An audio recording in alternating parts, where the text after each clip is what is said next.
Maligayang pagdating sa ating gabay patungkol sa paggamit ng insenso para sa cleansing at protection. Sa ating buhay, may mga sandali tayong kailangan ng panibagong simula, pagbabago at proteksyon.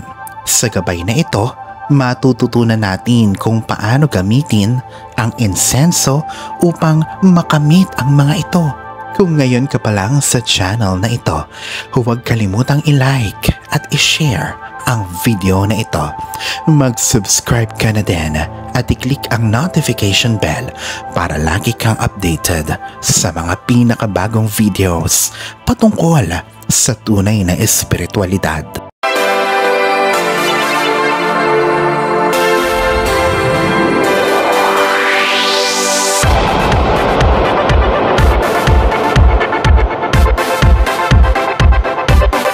Paano ba gamitin ang insenso para sa proteksyon? Una, pumili lamang ng mga protective incense gaya ng frankincense, myrrh, sage o sandalwood.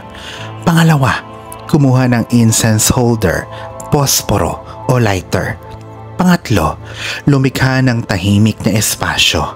Pang-apat, idim o pakontiin ang liwanag at alisin ang ingay upang makagawa ng kalmadong paligid. Panglima, maging malinaw sa iyong intensyon. Ikaw ay nag-iinsenso para protektahan ang sarili sa negatibong enerhiya.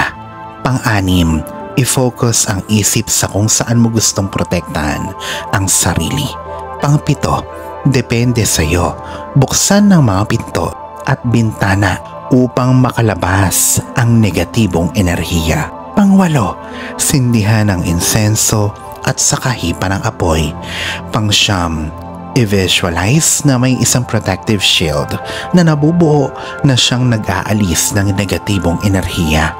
Pangsampu, kung ito ay pang-personal, iwas-iwas ito ng banayad sa buong katawan habang nakafocus sa iyong intensyon. Kung ito ay sa tahanan o espasyo, ipausok ito ng maigi sa lahat ng sulok ng bahay.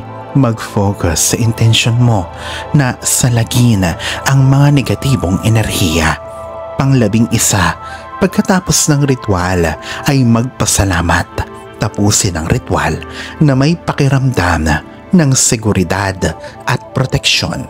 Paano naman maglinis o mag-cleanse mula sa negatibong enerhiya? Gamit ang insenso. Ang mga insenso para sa cleansing ay sage, palo santo, frankincense o cedar.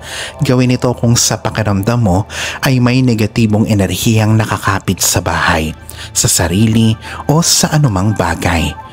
Una, kumuha ng incense holder, pangsindi gaya ng posporo o lighter at isang fireproof na container.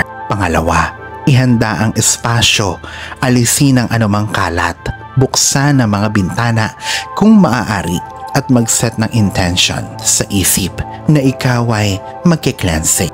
Pangatlo, sindihan ang insenso, hayaan na ang apoy ay mamatay, punuin ang buong paligid ng usok nito kung ito ay sa loob ng isang espasyo. Lumakad sa buong tahanan, simulan sa main door, lumakad ng pa-clockwise papunta sa lahat ng sulok. Mag-focus sa iyong mga intensyon, manatiling positibo habang ginagawa mo ito. Pang-apat, lahat ay pausukan, lalo na ang mga tagong lugar. Ubusin ang insenso. Ang abo ay ibaon sa lupa o ipaanod sa tubig. Magtiwala sa iyong intuwisyon. Salamat sa inyong panonood sa gabay na ito patungkol sa paggamit ng insenso para sa cleansing at protection. Sa tamang paggamit, ang insenso ay maaaring maging isang epektibong kasangkapan para sa espiritual na linis at proteksyon. Sana'y natulungan ka namin sa iyong espiritual na paglalakbay. Hanggang sa muli ka, Laurel.